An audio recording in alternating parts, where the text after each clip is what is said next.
Gold, trusted gold buyers. మీరు తాకట్టు పెట్టిన బంగారాన్ని విడిపించి ఈ రోజు ఉన్న మార్కెట్ ధరకు కొనబడను.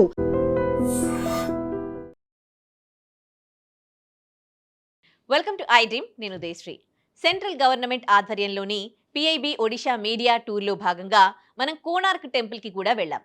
భారతీయ శిల్పకళా వైభవానికి నిలువెత్తు సాక్ష్యం, కళింగ సామ్రాజ్యపు గర్వకారణం, రవికిరణాల తన్మయత్వం మన Konark Suryadeva. Press information bureau వాళ్ళు పిఐబి నుంచి మనం ఇవాళ 5వ రోజు కోణార్కులో ఉన్న సూర్య దేవాలయానికి రావడం జరిగింది.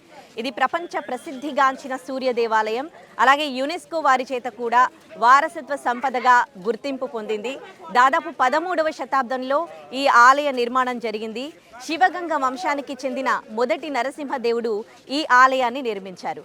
అయితే తర్వాత మనకు తెలుసు, కళింగరాజులు పాలించిన టైంలో ఈ దేవాలయం నిర్మాణం జరిగింది.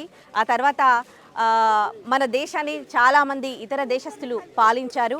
సో పోర్చుగీస్ వాళ్ళు ఇక్కడ నుంచి ట్రేడింగ్ చేసేవాళ్ళు. ట్రేడింగ్ చేసినప్పుడు ఈ టెంపుల్ ఎలా ఉండేదంటే, ఈ టెంపుల్ ప్రత్యేకత ఏంటి అంటే, టెంపుల్ పైన గోపురం పైన మ్యాగ్నెట్ ఉండేది, టెంపుల్ కింద మ్యాగ్నెట్ ఉండేదన్నమాట.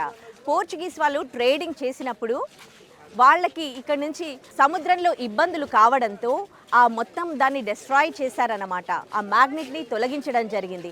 ఆ తర్వాత బ్రిటిష్ వాళ్ళు మన దేశాన్ని పాలించారు. వాళ్ళు కూడా కొంతవరకు డిస్ట్రాయ్ చేశారు. లేకపోతే లోపల సూర్యదేవుడి విగ్రహం ఉండేది, అది గాలిలో తేలుతూ ఉండేదన్నమాట. అలల సాక్షిగా కాలచక్రాన్ని రాతిపై బంధించిన ఈ అద్భుత కట్టడం గురించి ఈరోజు మనం తెలుసుకుందాం. ఒడిశాలోని పూరికి సమీపంలో ఉన్న ఈ ఆలయాన్ని 13వ శతాబ్దంలో తూర్పు గంగ వంశానికి చెందిన రాజా మొదటి నరసింహదేవుడు నిర్మించారు. యునెస్కో వారసత్వ సంపదగా గుర్తించబడిన ఈ ఆలయం కేవలం ఒక గుడి మాత్రమే కాదు, అది ఒక అద్భుతం. ఈ ఆలయాన్ని ఒక భారీ రథం ఆకారంలో నిర్మించారు. 7 గుర్రాలు ఆ రథాన్ని లాగుతూ ఉంటే ఇరువైపులా 24 చక్రాలు ఉంటాయి. కోణార్క్ అనగానే మనకు వెంటనే గుర్తొచ్చేవి అక్కడ ఉన్న భారీ చక్రాలు. ఇవి కేవలం అలంకరణ కోసం చేసినవి కావు, ఇవి సూర్య గడియారాలు. ఈ చక్రం మీద పడే నీడను బట్టి ఇప్పటికీ మనం ఖచ్చితమైన సమయాన్ని చెప్పవచ్చు. గంటలు నిమిషాల వరకు లెక్క కట్టగలిగే మన పూర్వీకుల ఇంజనీరింగ్ తెలివితేటలను చూస్తూ ఉంటే గర్వంగా అనిపిస్తుంది కదూ. ఆలయ గోడలపై ప్రతి అంగుళం ఒక కథ చెబుతుంది. గంధర్వులు, నృత్యకారిణులు, యుద్ధవీరులు, జంతువులు, ఇలా ప్రతి శిల్పం సజీవంగా కనిపిస్తుంది. ఒకప్పుడు ఈ ఆలయ శిఖరంపై 52 టన్నుల బరువున్న భారీ అయస్కాంతం ఉండేదని, అది సముద్రంలో వెళ్లే ఓడల దిశను కూడా ప్రభావితం చేసేదని చరిత్ర చెబుతోంది. అందుకే దీనిని నావికులు బ్లాక్ పగోడా అని పిలిచేవారట. ఈ ఆలయ నిర్మాణం ఎంతటి అద్భుతం అంటే, ఉదయాన్నే సూర్యుడు ఉదయించగానే తొలి కిరణాలు నేరుగా ఆలయ గర్భాలయంలోని ప్రధాన విగ్రహంపై పడేలా దీన్ని రూపొందించారు.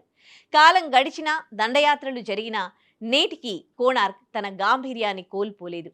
రాతిపై చెక్కిన కవిత్వంలా ఉండే కోణార్క్ దేవాలయం మన భారతదేశ ప్రతిభకు నిదర్శనం.